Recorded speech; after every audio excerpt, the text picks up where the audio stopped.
त्र्यंबकेश्वराय हर हर बोले नमः शिवाय। त्र्यंबकेश्वराय शिव त्र्यंबकेश्वराय हर हर बोले नमः शिवाय। Welcome again to our divine travelling blog. आज सेकेंड डे था। उज्जैन से हम निकल चुके थे अपने अगले ज्योतिर्लिंग के लिए, जो था त्र्यंबकेश्वर, नासिक के दर्शन के लिए। सीएनजी फिल करवाने के बाद हमने सफ़र शुरू किया और रास्ते में फिर से खूबसूरत नज़ारे दिखने लगे। हमारा प्लान था कि महाराष्ट्र के हम तीनों ज्योतिर्लिंग के दर्शन करें। वैसे तो 5 हैं, 5 में से 3 मेन है जो 12 ज्योतिर्लिंग में आते हैं। तो हमारा पहला प्लान था कि हम त्र्यंबकेश्वर ज्योतिर्लिंग के लिए निकल पड़े, वहाँ देखा जाए उन्हें। अब रास्ते में हमें प्लेन की जगह पहाड़ दिखने लगे थे। यहीं से हमने सतपुड़ा रेंज जो है वो स्टार्ट होती है। इसके बाद हम इंदौर के आउट एरिया से निकले थे, जहाँ पे ये साइड में जो फिनिक्स मॉल है आपको दिख रहा होगा, ये हमने इसको क्रॉस किया। इसके बाद धीरे धीरे हम आउट एरिया से ही क्रॉस करने लगे, हाईवे पे थे। और यहीं से पूरा सतपुड़ा रेंज जो होता है, इससे पहले अरावली रेंज था, अब इसके बाद ये सतपुड़ा रेंज है, जो कभी हमने बुक्स में पढ़ा था। तो अभी सोचते थे कि ये क्या है, जो सतपुड़ा रेंज या अरावली रेंज, ये कौन सा हमें काम आने वाली है, लेकिन ये सब वही पहाड़ थे। इसके बाद एक बहुत शॉकिंग चीज़ हमें देखने को मिली कि इन पहाड़ों की माइनिंग हो रही थी, यानी कि पहाड़ों को काट के रास्ता बनाया जाता, जो बहुत ही ज़्यादा शॉकिंग था कि गवर्नमेंट ऐसा कर रही है। जो नेचर ने हमें ऑलरेडी दिया हुआ है उसको हम खुद अपने आप नष्ट करें। जो आगे वाली जनरेशन है, आई एम श्योर वो कभी भी इन चीज़ों को नहीं देख पाएगी। और ये बहुत ही दुखदायी था कि जो हम रास्ता काट काट के यहाँ से पहाड़ का तोड़ रहे थे, उनको हम माइनिंग कर रहे थे, जो कि एक तरह से इलीगल होना चाहिए। आई डोंट नो अब ये लीगल है या नहीं है।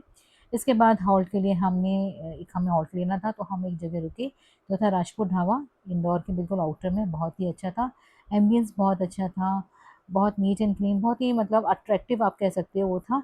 और ये आपको दिख रहा होगा, थोड़ा सा यहाँ से पानी स्प्रिंकल हो रहा है, जो कि बहुत ही ठंडा पानी यहाँ से आ रहा था और बहुत ही अच्छा लग रहा था। और इससे क्या, थोड़ी सी गर्मी हमें कम लग रही थी, क्योंकि ये बिल्कुल हीट टाइम था, 12 बज रहे थे इस टाइम पे। इसके बाद जो है यहाँ पे बच्चों के स्विंग्स भी बने हुए थे, पार्टी एरिया भी था, बहुत बड़ा लॉन था इनका। ये 2 बच्चे यहाँ पे स्विंग्स पे खेल रहे थे। इनमें से एक बच्चे ने मुझे पहचान लिया कि आंटी मैंने आपको देखा है और आप ऐसे ऐसे रेसिपीज़ बनाते हो। मुझे सुन के बहुत अच्छा लगा, मैं इतनी एक्साइटेड हो गई कि फर्स्ट टाइम किसी ने मुझे पहचाना, वो भी किसी बच्चे ने।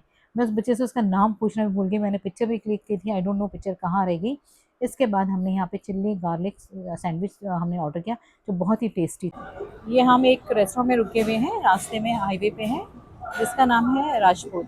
तो उनसे ओनर से पूछते हैं कि उन्हें एक मेन्यू लगाया हुआ है कि आज का स्पेशल, तो उसमें क्या स्पेशल है वो उनसे बात करते हैं। आप ये बताइए, ये आपका रेस्टोरेंट कब से है और आज का जो स्पेशल मेन्यू आपने लगाया हुआ है वो क्या चीज़ है?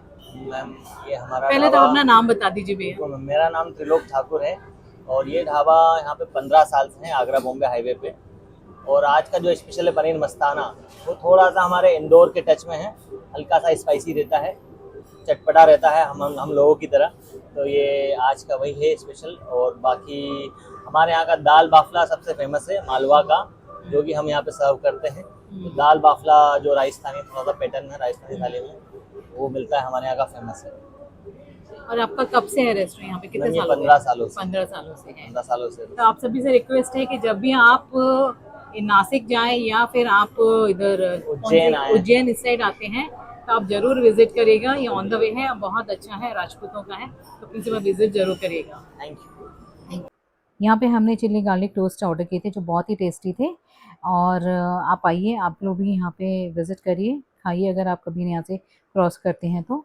इसके बाद हम आगे बढ़ चुके थे और आगे भी फिर अच्छे अच्छे खूबसूरत नज़ारे हमें दिखने लगे, पहाड़ों के बीच से रास्ता। फिर ये कान्हा नदी आती है, एमपी में थी, वो हमने देखी। नदी बहुत ही साफ़ पानी था इसका, नदी बड़ी भी काफ़ी थी और अच्छी थी। और भी हमने एक्सप्लोर करा, आगे भी बहुत सुंदर सुंदर हमें व्यूज़ देखने को मिले, जो मैंने रिकॉर्ड नहीं करे, क्योंकि रिकॉर्ड हर टाइम पे करना और इतनी गर्मी हो रही थी, मन नहीं कर रहा था।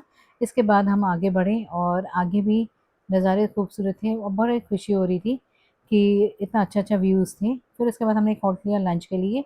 ये वेज एरोमा करके एक रेस्टोरेंट था, जिसमें पार्टी वगैरह के लिए भी काफ़ी स्पेस थी और इन्होंने जगह बनाई हुई थी। खाना अच्छा था, ठीक था खाना, बहुत अच्छा तो नहीं था, मैंने शूट नहीं किया। इसके बाद हम आगे निकल लिए, ये हम महाराष्ट्र में एंटर कर गए थे। ये तापी रिवर थी, जो एंटर करने में है, मीन्स महाराष्ट्र के एंटर बॉर्डर साइड में है।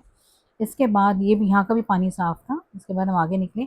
आगे फिर हमने बहुत सुंदर-सुंदर और भी व्यूज़ कैप्चर किए, मीन्स हमने देखे। और ये एक पहाड़ था जो मुझे बहुत अच्छा लगा, काफ़ी बड़ा पहाड़ था और मानसून में कितना सुंदर लगता होगा ना। एक साइड में ऐसा लग रहा था इधर बारिश कहीं हो रही है और दूसरे साइड में हमने देखा तो वहाँ पे बिल्कुल अच्छी धूप खिली हुई थी। तो कभी-कभी देख के हैरानी होती है कि आपको एक ही समय पे 2 नज़ारे अलग-अलग देखने को मिल जाते हैं। इसके बाद हम आगे बढ़े और मानसून में जगह बहुत सुंदर लगती होगी, पूरी ग्रीनरी हो जाती है, पूरे ऐसा लगता है जैसे आप किसी हिल स्टेशन पे हैं। इतना अच्छा व्यू आता है इनका जब एक ग्रीनरी हो जाती है मानसून के टाइम पे। अभी प्री मानसून था, अभी मानसून आया नहीं था। इसके बाद ये 2 पहाड़ ऐसे लग रहे थे जैसे हम स्टार्टिंग में जब हम एक ड्राइंग करना शुरू करते हैं और जब हम 2 पहाड़ बनाते हैं, बीच में सूरज निकालते हैं, बिल्कुल वैसे ही लग रहा था। और ये वाला जो पहाड़ था, बहुत ही विशाल, ह्यूज था, जो लग रहा था जैसे जो महाराष्ट्र में शिवाजी का किला है, बिल्कुल वैसी फीलिंग आ रही थी। फिर अंधेरा हो चुका था, थोड़ा-सा सनसेट हो गया था, हम पहुँच चुके थे त्र्यंबकेश्वर। ये अगले दिन सुबह का है, रात को थक गए थे तो मैंने शूट नहीं किया। ये मंदिर में हम सुबह 5:30 बजे पहुँच गए थे। स्पेशल हमने टिकट ली 250 रुपए की। उसके बाद ये मंदिर की एंट्रेंस थी, हम अंदर गए। अंदर से ये पूजा करने के बाद हम निकल के आ रहे हैं बाहर। ये वो मंदिर था और पहाड़ी पे यहाँ पे बिल्कुल तिरुमला जैसा, तिरुपति जैसा हमें फ़ील हो रहा था। जो तिरुपति में पहाड़ पे मंदिर है, सेम ऐसा ही ये भी पहाड़ पे मंदिर है और यहाँ पे बहुत अच्छा मौसम था। ठंडक थी, कंस्ट्रक्शन चल रहा है क्योंकि नेक्स्ट ईयर नासिक में कुंभ मेला लगेगा जून के टाइम पे। तो पूरे जगह हमें रोड पे कंस्ट्रक्शन था, बहुत ही ज़्यादा कंस्ट्रक्शन मिल रहा था क्योंकि इनको अरेंजमेंट कुंभ मेले के अकॉर्डिंग करना है। तो मंदिर का भी कंस्ट्रक्शन चल रहा था, साइड बाय साइड रोड्स का भी कंस्ट्रक्शन चल रहा था। इसके बाद हम यहाँ दर्शन करने के बाद हम आगे के सफ़र के लिए निकल चुके, जो आपको हम नेक्स्ट वीडियो में दिखाएँगे। शिव त्र्यंबकेश्वराय, हर हर भोले नमः शिवाय। त्र्यंबकेश्वराय शिव त्र्यंबकेश्वराय, हर हर